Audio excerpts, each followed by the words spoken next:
Now, it goes without saying that women are at the forefront when it comes to things at home or outside in the industry or in any other sector in India and overseas. So, women are playing a very crucial role at the forefront, advocating for social reforms, for boosting the economy, and so on. But today we're going to talk about the challenges that women face at home and the workplace, as well as what are the solutions, what's the road ahead for them. We have great women on this panel, and it'll be a discussion that hopefully will be riveting enough for everyone out here. But I want to start with something that I read in the Financial Express early this morning, and I'm going to just read an excerpt from it. It says, India is likely to miss the target of achieving a $30 trillion economy by 2047 because there could be a shortage of 145 million in female workforce to meet the country's economic goals, as per a report. That's a staggering number we're talking about, and we're talking about 2047, which actually isn't too far off. Now let's talk more statistics before I speak to the panelists. The good news, according to the National Family Health Survey, is that India's sex ratio improved from 991 in the year 2015-2016 to 1020 in the year 2019 to 21. But of course, there's always scope for improvement, and we're not very far away from the parliament here, so let me give you statistics from our parliament. In terms of women MPs in the Lok Sabha, the representation stands at a meager 14% in this new Lok Sabha post the election. Let's talk about boardrooms. Believe it or not, the statistics there also aren't very impressive. The number of board seats held by women across India increased gradually over the past 5 years, with them holding 18.3% board seats in 2023. This is according to a report. Now we're going to talk about the urban challenges, the rural challenges women face, the challenges they face at home and outside. So without further ado, let's get started. But I want to start on a personal note. Let me start with you. Did you face challenges to achieve what you have today in the run-up to this journey? Or would you say that it was just a whole host of experiences that you've learned from as a woman and with the position that you hold?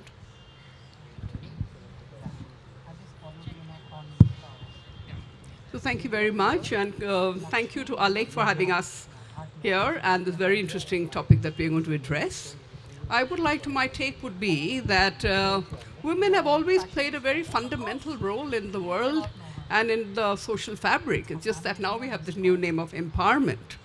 But coming from where I do in the Northeast, I've never really thought of anything as a challenge because women were always working, maybe more in the informal sector.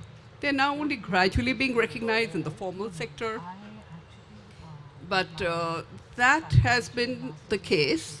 So when I started off, in 1989 with my travel, and then later into handloom, I do find that the challenge is really the domain knowledge. If you have your domain knowledge, you will earn your respect.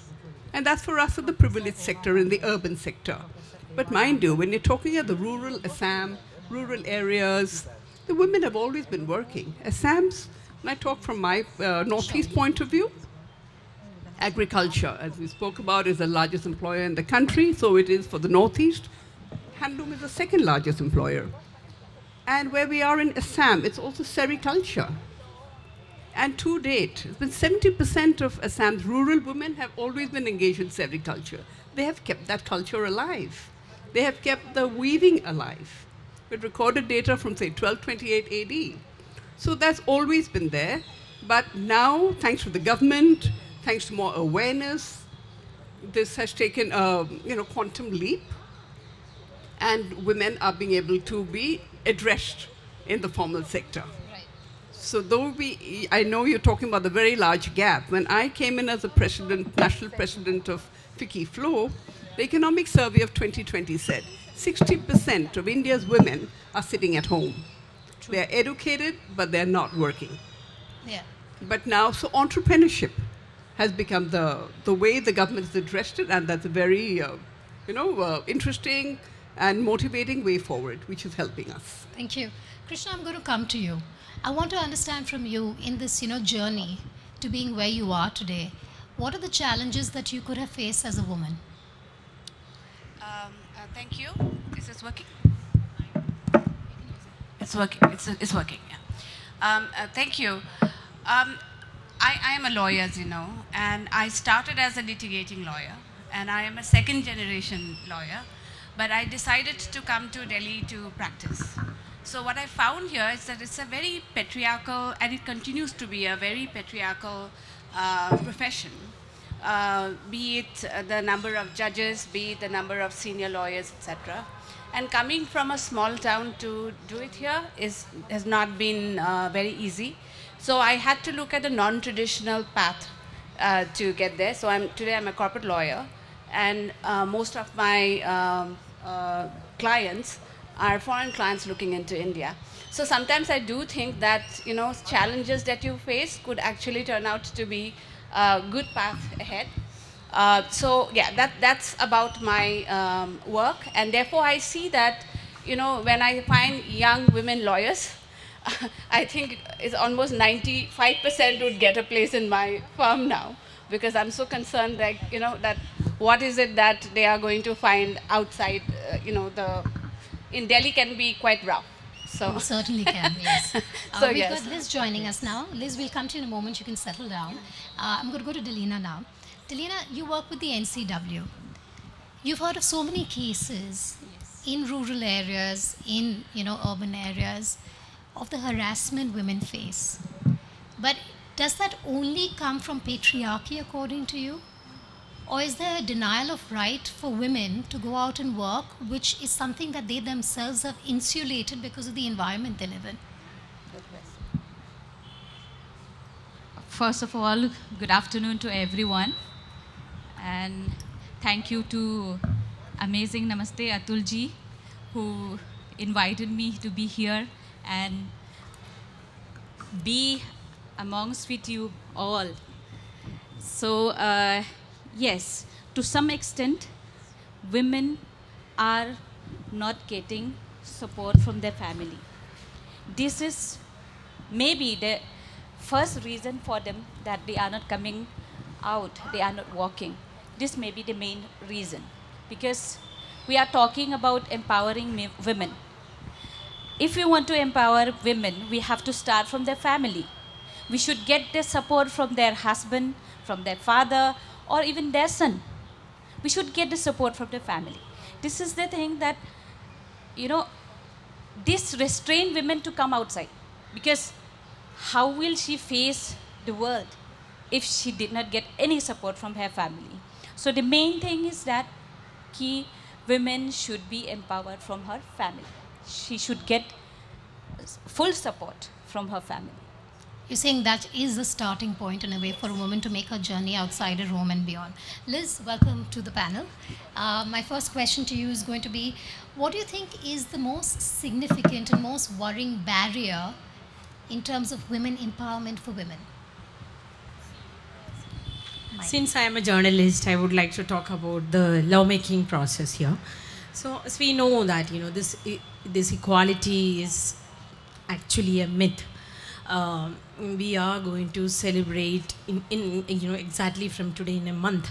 We are going to celebrate the 75th year of the Constitution. But we know that there has been this challenge for women's reservation bill. Finally, the bill got passed, but with caveats. But we have seen the governments, not just this government, the governments in the past also, when they wanted to do certain things, whether it was nuclear deal or whether it was the ideological agenda. Nuclear deal, I'm talking about UPA government, and the ideological agenda of this government, irrespective of the objections and the apprehensions expressed by different quarters, they pushed the bill. But when it came to women's reservation bill, of course there was a special session and just ahead of election, and it came with when the delimitation process is happening, so delimitation and census. So we still don't know how this bill is going to come up, and how the representation of women is going to be in the higher, electoral bodies.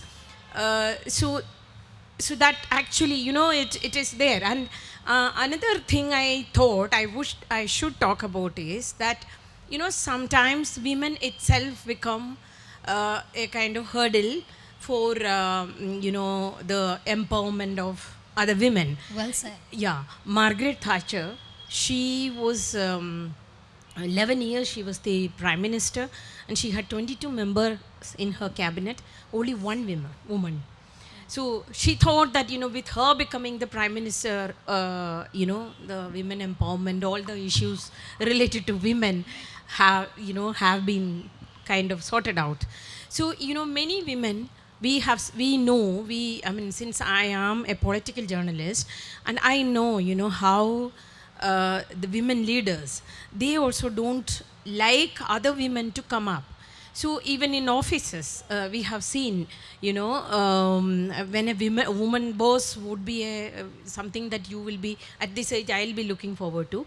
But, sometimes it doesn't work like that. True. So I think there are two things. One, we have to make this push for, we should not let this go out of our hands, like, the push for the legal steps to, ensure the women participation in the lawmaking process at the higher levels, one. Second, from our level also, we have to, as women, we have to help and push other women in the field. You can start from your own offices, in your own small newsrooms. When I am talking about, others in their We'll come to the offices. solutions. We're still talking about the challenges. So I'll come back to you. But Krishna, coming to you now, would you say that the lack of empowerment is an equality issue or an equity issue? Actually, both. And there are current work being done that, empowerment is not a homogeneous, experience. It really has to be a class issue, in religious issues, societal issues, so a number of issues. But I would just like to kind of make a point of what Liz said. Sure. With regards to the women's reservation bill. I think that we have actually seen the positive impact of having the 33% reservation through the Panchayati Raj, and then Yes. later extended to the urban bodies. And one example that I would like to provide from actually Nagaland, which is, I'm from Assam, so the next state, is that it's not only the law, but for societal change, you need a swell of ground activities. So the very powerful Naga Mothers Association actually brought about the change in Nagaland, where till 2017 there were riots. The local tribal ho-hos were completely against the 33% reservation in the urban local body elections. But in 2024 June, those elections were held, and there was a massive, the change. The 33% reservation came through. Of course, it even required political help. But I think that is a combination. Change comes slow, but change should be steady. And it's a combination of law and also, ground level activism. So it can be done. It can be done. But going back to your question about empowerment and how you perceive empowerment, sometimes when we talk in rarefied circles like this, in a way, we talk about empowerment as just looking at economic empowerment, but it's actually not just economic empowerment. True. It is to do with, whether the woman has the agency to make her right choices. And those choices, as you can see it in America, it is also women don't have the agency to decide on, issues related. As you can see, it's the big issue in the presidential elections now, conception and, how the women has control over her own body. So I think it could play out in very many different ways. So the way of looking at it has to be creating an enabling environment for women to make decisions for herself inside the house and outside the house. And education and economic independence helps. Right. Jahnabi, tell me something. We're just talking about enabling women. So how does it benefit to have empowered women in an organization? You see, I would say we're talking about many levels. Now look at the corporate world. Women are trying to give back. We do think that it's a confirmed study that the more women come into the workforce at the office level, at the corporate level, they would try to get more women into the team. If you bring them into the team, they will all do well. And that is what we at FICCI Flow had done, more training for women corporate directors, because there's a conscious need by the government is trying its best to ensure that minimum 3%, I think, women have to be in the board outside your own family. So we'll get there. That is the urgent thrust on that. And also, wherever possible, at FICCI, as the national president, we are pushing for everything through the gender lens. And it's important that we speak up at every policy-making decision, and that more in the corporate world would come forward. We know that quite a dismal level, but coming from where we have up till this level here, I think the government is trying its best. Women have to take opportunities with both hands. And like we said, Indian women they educated a lot, but they're sitting unemployable at home. So entrepreneurship would be the answer. And I find more and more women at that space are trying to take other women along. You're truly only empowered when you're empowering others along. And us in the privileged position in Women's Chamber of Commerce and things have to do that. And they are doing it. Consciously, we have now 12,000 membership. And everywhere our chapters work towards mentorship, apprenticeship, and guiding them along. So then we would have people, aspirational women, the new aspirational India, the huge demographic divide that they're addressing is coming to fruition, and we have to be able, this is a very good position for us to be in and take that forward.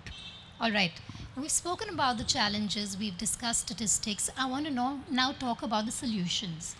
Let's start with the judiciary. I would like to add. Sure. When we talk about that 33% reservation of women, so last time we conducted a seminar on this particular topic, but later on we came to realize that even though there are women who are elected representative to their to the panchayat or to legislative assembly, but in the rural areas, what we find out is that the women are not ready to come out without their husband supports. Yeah, right. Even though if they are elected representative, but all the field works, all the official works, everything on paper, it's done by their husband. They just have to put their signature over there and stamp it. Otherwise, the rest of the work is done by their husband or by their son. So you're saying it's all proxy? Yes. All right. That's a very important point you make. And coming to the solutions, we'll talk about what the solution to that could also be. But I want to start with the judiciary, which obviously is overburdened, as we all know. But my question to Krishna, and then I'm going to go to the rest of you, is the problem the existing laws, the implementation of it, or do we need more laws to safeguard women today? Is the implementation a problem, and we have enough laws already, or do we need more laws? No, I think making more laws are not going to solve the issues. Okay, issue is of enforcement. I mean, if you take actually when you talk about law, there's so multiple aspects of the law.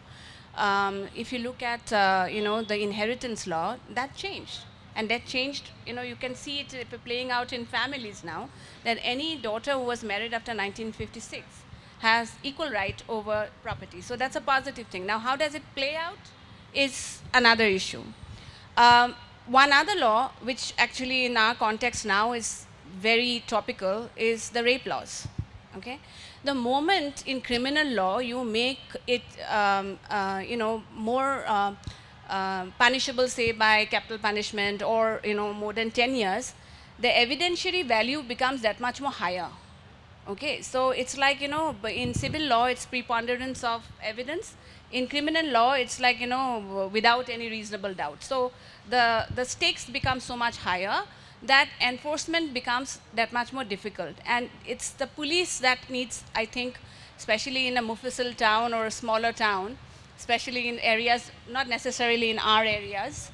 Our areas are, because it's also highly militarized zones and conflict zones. So there the problems are a little different, the way it plays out, the laws that I'm speaking about, it plays out, it's a little different. But I think that you need that legwork, the enforcement legwork, to be pro-woman. That I think is a problem. Also, I do feel that if you have more women judges, which is happening, but more women judges at all levels of the judiciary, you will have decision making that is far more different with the women in mind, rather than from a very different point of view.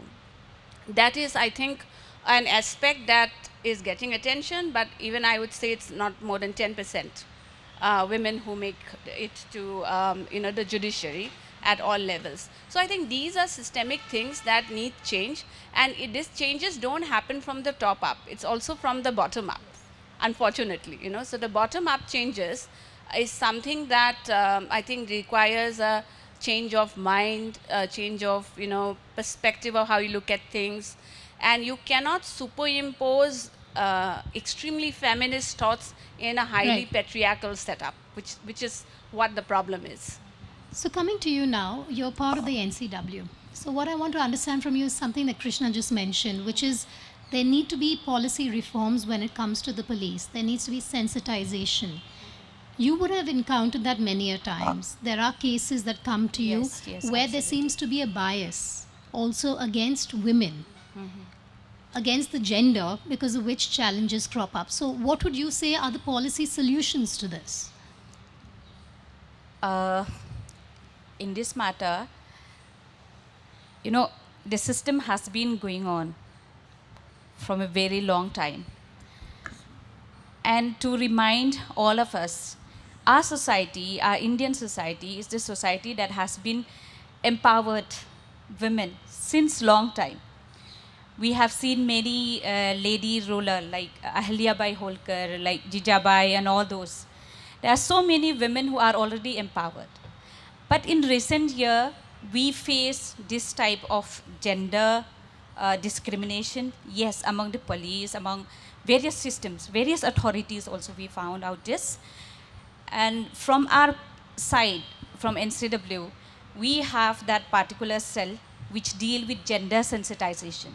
So we conduct gender sensitization program to the police, especially because we directly deal with the police most of the time. And even to the judges also, to the lawyers also. So we are trying to change the perspective of the patriarchal mindset towards women, how to deal the matter, how to deal the case or the problems that women comes up to us and complain to us. So this is what in process. We are still working in it. Baby steps. And it will take time. It will. Yes. But there needs to be that change in perception and understanding from the people who are actually sitting and filing that FIR. Yes. And if that doesn't happen, you can't expect justice in a court. Yes. Because it all depends on what's in writing. It's depend on whatever the police has given, Yes. all the charge sheet and Yes, all, everything. absolutely. It's include everything. Liz, I'm coming to you now. The media, for you and I being a part of it, it plays a crucial, critical role in public perception. Do you think we as the media have done enough in portraying women leaders? Or do you think that narrative has to be amplified a lot more than it is today? Yes, you are right, absolutely. We are also have to be blamed sometimes, sometimes ridiculing women leaders. The similar kind of, fire testing we don't apply on the women politicians. Now we have seen, even, the way the finance minister has been ridiculed for everything. We may have, and there may be differences to the views she or the policies she is taking, but it is not her personally. It is the collective decisions of the government. But the way she's been ridiculed in the social media and even before that, we may have a lot of differences with politicians like Smriti Irani, and when it comes to women leaders, I think even media is very unkind, very unkind, and we don't do the same to another male politician. that's of course it is there, and we have to be blamed for that. From our point of view, like, sometimes on Twitter and all, we kind of counter it, say that, you cannot take on leaders only because of their gender. But it happens, not just, and look at the chief ministers, the way we used to ridicule the chief ministers. They are all elected chief ministers, just like other chief ministers. Not that every chief minister India has had so far have been very efficient and effective. It's not that. But we how we used to do, and how we still do. I won't blame a particular journalist or a reporter per se for that. But that's how we look at things. That's how the society is. So I just wanted to mention about a book which recently not recently, actually 2 years back, I came across a book. It's called Invisible Women.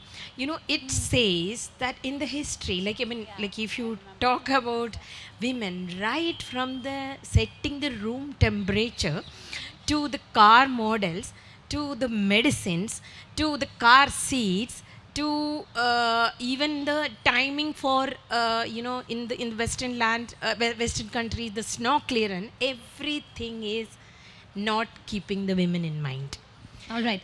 I'm going to start with social reforms then, because we've just ended on that note. Very quickly and very briefly, I'm going to ask the ladies on this platform, what are ways men can be good allies in advocating for women? It's very important, because I think there is a misconception out there that women empowerment can only happen if men are not averse to the idea. I think we've gone way beyond that. But we need men as good allies at home and outside. If I'm here moderating, I know my husband's there taking care of my child. That's an alliance in itself, isn't it? So let's start with that. Jahnabi, you tell me, you work with so many men in your field. I want to understand, how can men be good allies to stand right there and say, go ahead, I'm right here backing you, as a friend, as a husband, as a father, as a son, as a brother, as a boss? Yeah, sure. See, we find that we've never had a problem with the men-women's status in the Northeast.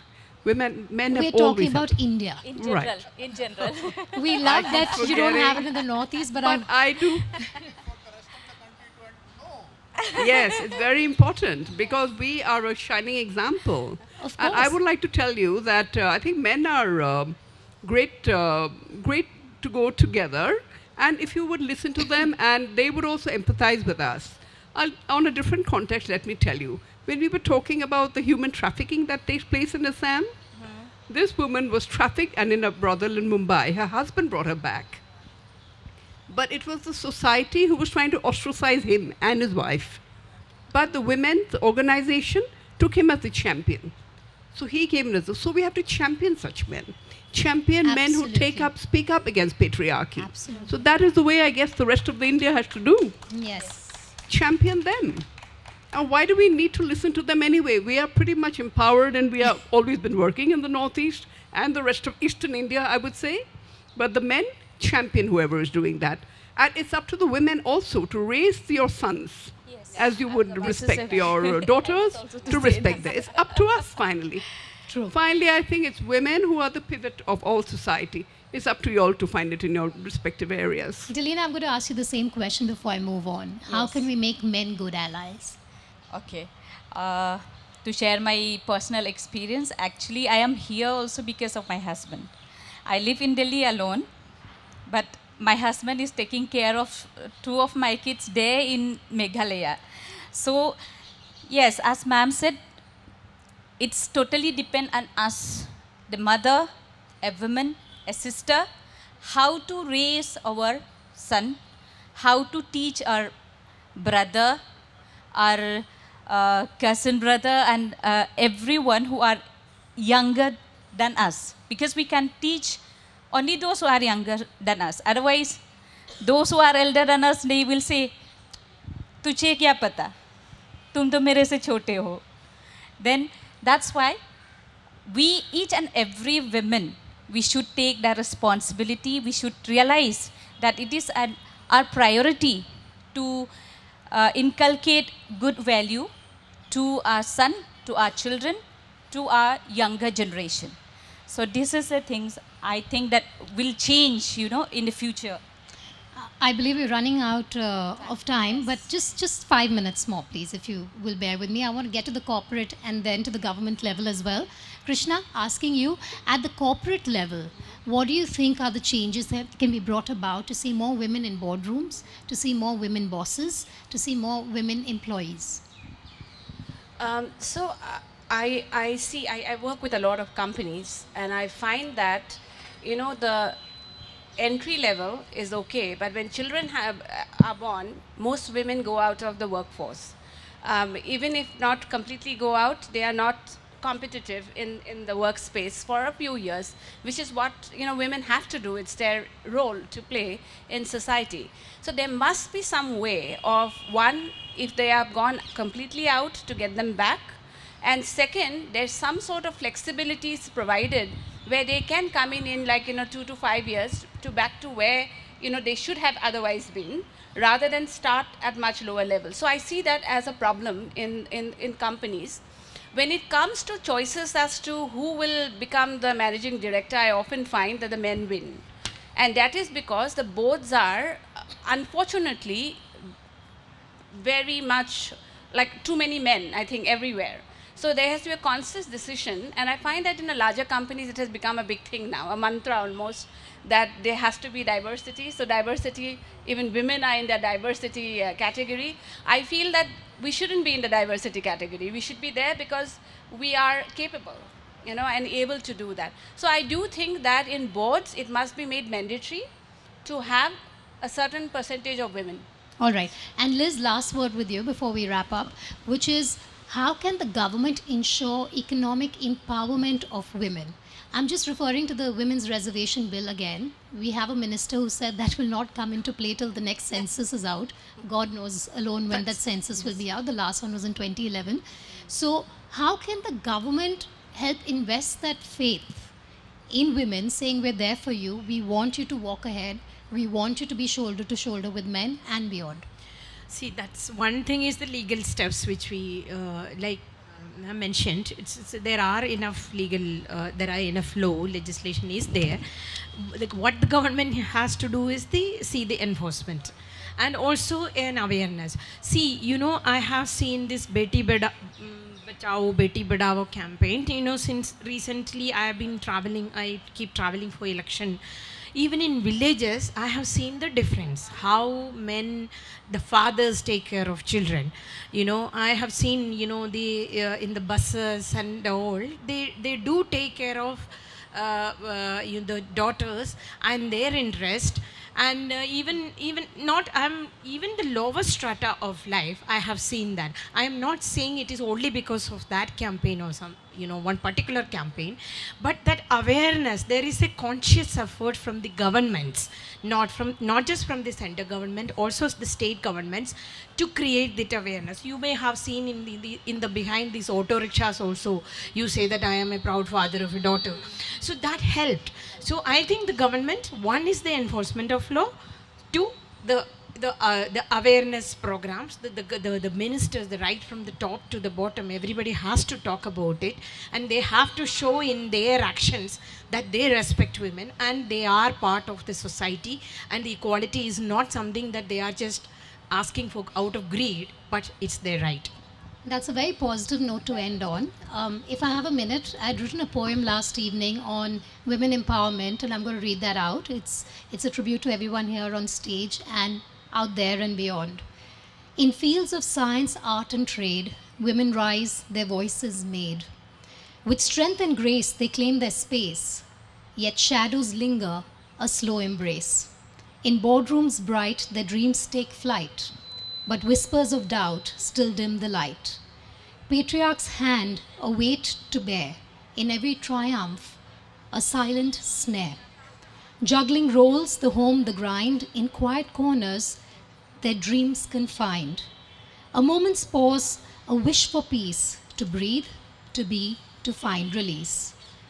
They want a seat where decisions grow, to shine in the sun, let their true selves show. On bustling and quiet roads, they long for ease, to walk unburdened, their hearts at peace. So let them rise, let them stand tall. In unity strong together we call. They seek equality bold and bright. For every woman, it is her right. It's only when you empower women that you empower your country. Thank you, everyone. Thank you so much. Thank you. Thank you. Thank you for bringing poetry into this artistic space, Vedika. That was wonderful. And I request all of you to give a big hand to our moderator, chair, panelists, everybody. We have such a fantastic group here.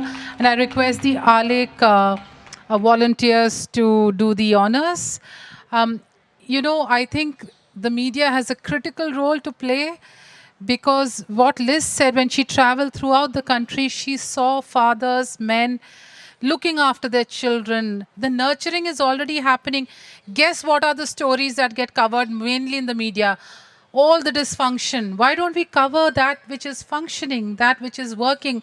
Jahnabi said in the Northeast, it's a totally different story. In parts of Kerala, where I come from, it's a very different story. As a woman growing up in a matrilineal household, I felt extremely empowered. I think we just have to focus, on what is right. And the law of attraction says anything you focus on grows. So guess what happens when you constantly focus or made to focus on the negatives? That is what will grow. So we have to counter that with all of the positive champion stories from the maledom. Okay, so thank you all once again, and the picture op.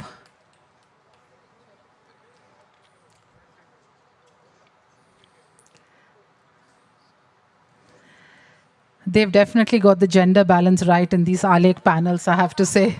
There's one brave man who usually holds it together with all these strong women.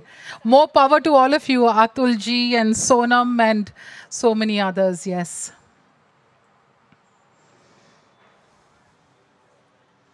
All right, a big hand. Liz, you should actually do a story of all the places where you saw this, write about it. Yeah, spread the word.